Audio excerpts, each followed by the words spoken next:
ஆனால் தேவன் எனக்கு நிழலாய் இருக்கிறவருக்கு நான் என்ன செய்து கொண்டிருக்கிறேன்? ஆமென் சொல்லுங்க. என்னுடைய உடைகளிலே அவர் நிழலை காட்டவில்லை, என்னுடைய வஸ்திரங்களிலே காட்டவில்லை, என்னுடைய அறையிலே காட்டவில்லை. எனக்கு கொடுக்கப்பட்ட கிருபையிலே கர்த்தர் நிழலாய் இருக்கிறார். கைகளை தட்டி உற்சாகமாய், என் கிருபை இழந்து போகாதபடி அவர் எனக்கு நிழலாய் இருக்கிறார், வேலியாய் இருக்கிறார். ஆண்டவர் எனக்கு சகாயம் பண்ணி கொண்டிருக்கிறார். கைகளை தட்டி உற்சாகமாய். அல்லேலூயா. அந்த 27 அதை வாசிங்க, சீக்கிரமா வாசிங்க. 27 10 வாசிங்க.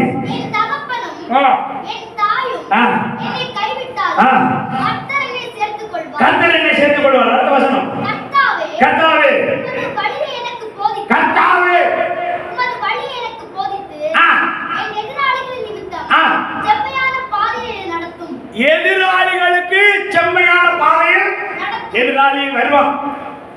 எதிராளி